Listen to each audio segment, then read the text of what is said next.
देता हूँ। समाज महोदय, सबसे पहले तो मैं आपको धन्यवाद दूंगा कि रेल मंत्रालय के अनुदान मांगों पर जो चर्चा हो रही है, इसमें आपने मुझे बोलने का अवसर दिया।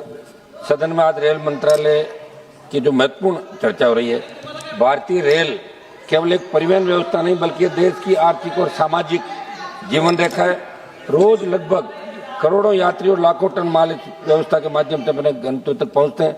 लेकिन जब हम इस मंत्रालय के बजट अनुदान मांगों पर चर्चा करते हैं तो ये केवल एक मंत्रालय की चर्चा नहीं बल्कि देश के विकास की दिशा तय करने वाली बहस होती है। और इस बहस में किसी भी माननीय सदस्य ने कोई बात रखी तो मंत्री जी आप उसका जवाब दें।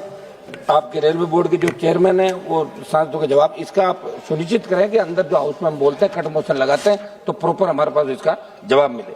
सरकार हर साल बड़े बड़े दावे करती है, bullet train, Vande Bharat train, आधुनिक रेलवे, लेकिन मेरा सवाल ये कि क्या आम यात्री की स्थिति वास्तव में सुधरी है?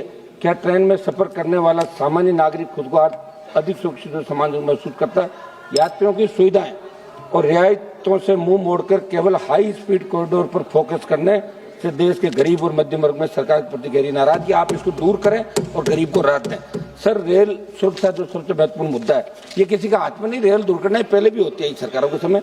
यहाँ गंभीर रेल दुर्घटनाएं 2014-15 से लेकर 24-25 तक 709 रेल दुर्घटनाओं में 766 लोगों की मौत हुई और 2100 से अधिक लोग घायल हुए। ओडिशा के बालासोर रेल हादसे में 250 से अधिक लोगों की मौत होना सहित अन्य तमाम दुर्घटनाओं ने देश को झकझोर करके रख दिया। इस वर्ष नई दिल्ली रेलवे स्टेशन में 2025 में भगदड़ से 1 दर्जन से अधिक लोगों की मौत हुई, जिनमें छोटे बच्चे भी थे। आखिर इतनी बड़ी रेल व्यवस्था में सुरक्षा को सर्वोच्च प्राथमिकता क्यों नहीं दी जा रही है? इसमें कौन दोषी थे? क्या कार्रवाई हुई? छोटे मछलियों को मारने से बड़े मगरमच्छ, किन की वजह से हादसा हुआ, किन की वजह से लोगों को जान देनी पड़ी, उन पर रेल मंत्री जी कार्रवाई होनी चाहिए, ये मेरा आग्रह रहेगा। एक तरफ सुरक्षा से जुड़ा दूसरा पहलू यह है कि स्टेशनों और ट्रेनों में सुरक्षा का बहुत बड़ा सवाल खड़ा हो गया।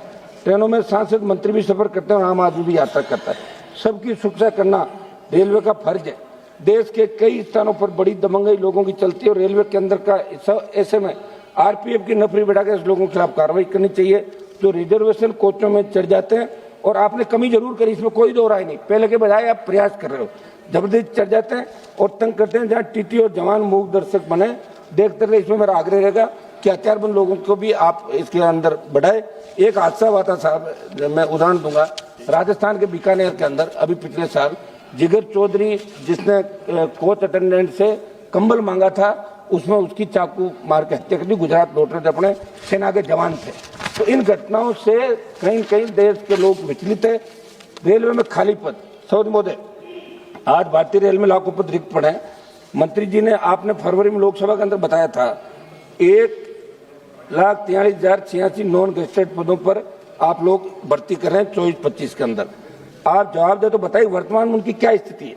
इसी प्रकार जनवरी से दिसंबर 24 के दौरान सहायक लोको पायलट, आरपीएफ अन्य कई पदों की 92,116 पदों पर रिक्तियों के लिए अधिसूचना निकाली, उनकी क्या स्थिति है? मंत्री महोदय, आप जवाब दें तो ये जरूर बताएं कि रेलवे कौन कौन सी श्रेणी के कितने पद कितने समय तक आप अपने क्षेत्र की मांग कर लीजिए। एक मिनट सर, कल भी हम इसीलिए आज बैठे, ऐसे मत करो सर, कम से कम आप बैठो, बीच में टोको में डिस्टर्ब हो जाते हैं हम लोग। या तो आप कहते कोई नहीं चले जाएंगे, आपको संक्षिप्त सुनिए साहब, ऐसे मत प्लीज।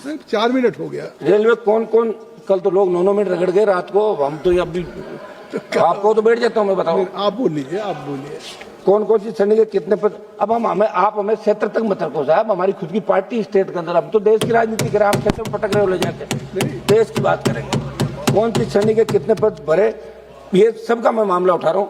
नियमित भर्ती के माध्यम से कब तक भर दिया जाएगा और रिक्त पदों में कितने रिक्त पद SC ST OBC के खाली है, बैकलॉग भरा जाए और उन्हें निकाला जाए। वो आप नोट करो तो लग रहा है कोई न कोई घोषणा आप जरूर करोगे।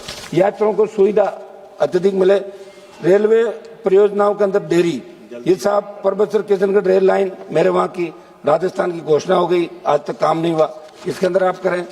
दूसरा, बजट में राजस्थान, आप राजस्थान चाहते हैं मंत्री जी राज्यसभा से, और हमारा मारवाड़ चाहते हैं विशेष रूप से। तो राजस्थान ये चाहता है कि रेल मंत्री जी का राजस्थान जो लगाव है मातृभूमि का, और रेल राज्य मंत्री जी, आप भी सुने बिट्टू जी, रेल राज्य मंत्री जी बैठे, इनका भी राजस्थान से बड़ा लगाव, ये भी राज्यसभा राजस्थान से आते हैं। तो आपकी ड्यूटी बनती है कि राजस्थान के अंदर रेलवे की ज्यादा से ज्यादा कनेक्टिविटी हो। ये हम मांग करेंगे कि राजस्थान की भौगोलिक स्थिति सबसे बड़ा राज्य है, हाँ, क्षेत्रफल के अंदर, और आप तो प्रभारी थे नागौर के, बाड़मेर, जैसलमेर, बीकानेर और गंगानगर जैसे सीमावर्ती जिलों में रेल कनेक्टिविटी सीमित है। नागौर से फलोदी तक रेल लाइन की परियोजना क्या प्रगति, आप जवाब दे तो ये जरूर बताएं। बुजुर्गों के अंदर की सीनियर सिटीजन, उनका सम्मान किया जाए, उनको क्या हम कर सकते हैं? टिकटों में वरिष्ठ नागरिकों को और महिलाओं को रियायत दी जाए। मंत्री जी, ये एक मिनट सर, मैं मंत्री जी से मिला था, मंत्री जी ने मेरे डेलीगेशन को टाइम दिया। एक मामला था 8 अगस्त 2025 को नागौर जिले के किसान प्रतिनिधियों के साथ रेल भवन में मुलाकात की। मेड़ता पुष्कर रास मेड़ता रेलवे लाइन, जहां अभी रेट है 25 लाख रुपए और रेलवे और सरकार बहुत कम पैसा दे रही। मेरा आग्रह है कि वहां किसानों को ज्यादा पैसा आप दिलाएं। केंद्र से बात, एक मिनट सब एक मिनट, कुलियों की स्थिति, कुली जो सब कुली फिल्म भी आई थी, आप देखी थी, कुलियों की क्या स्थिति, लाइसेंस लगे वो कर रहे हैं। 20 से 30 हजार कुली होंगे पूरे देश के अंदर। मेरा आग्रह है, कुलियों को स्थायी वेतन, सामाजिक सुरक्षा पेंशन जैसी सुविधाएं देते हुए फिक्स वेतन आप करें। रेलवे के अंदर अंडरपास जो देश के अंदर बने हुए अंडरपास, एक मिनट सर समाप्त तो कर दें, आप बैठे हैं सर, कम से कम हम तो उम्मीद करें 2 मिनट ज्यादा दें प्लीज सर। कल 7-7 मिनट 8-8 मिनट बोले लोग, 1 मिनट सर। अंडरपास जितने भी देश के अंदर बने वहां पानी भर जाता है, और दूसरा अंडरपास के अंदर बिजली की समुचित व्यवस्था नहीं होती, दुर्घटनाएं हो जाती है। फ्लाईओवर जहां जब राजकुमार समाप्त करने दे, मेरे एरिया की बात करें सर। आपकी बात आ गई तो क्षेत्र की बात भी आ गई, कंक्लूड करो। तो क्या पढ़ो सर, ऐसे आप आधा तो आप बोल के बताओ, ये क्या बात है? आप बार बार ये बात हम कर रहे आपके हैं। नहीं, आपको 3 मिनट का समय था, 7 मिनट हो गया। ये 3 मिनट किसने दिया सर? कल 8-8 मिनट बोले लोग। सबको आज 3 मिनट मैंने कहा, चेयर से दे रहा हूँ, और कौन देगा? चेयर से चाहे लेकिन ये तो ऐसे बड़ी अन्याय मत करो सर। माननीय सभापति सदस्य, महोदय, अब आप ये मेरा 3 मिनट आपने ले लिया। सात सभापति महोदय, इलाके की बात कर दूं मैं? इलाके की बात आप कर चुके, इलाके की बात 1 मिनट दो समय, अपनी आखिरी लाइन की 1 मिनट आखिरी बात कही। इलाका आखिरी बात। रेल मंत्री जी, मेरे वहाँ विश्व प्रसिद्ध नागौर, एक राजकुमार जी, अरे हम दोनों एक साथ ये लंका लगाने पे सर, नागौर के अंदर विश्व प्रसिद्ध बेल जो नागौर का है, वहाँ मेला भरता। मंत्री जी जब मिले थे, मेले के अंदर ट्रेन चालू की जाए ताकि ट्रकों के माध्यम जो व्यापारी ले जाते हैं उनको रोकते हैं। ये मेरा आग्रह है, और नागौर को और ज्यादा सुविधाएं। सर, ये बेल एक बेल के लिए रेलगाड़ी चला दी जाए इनकी।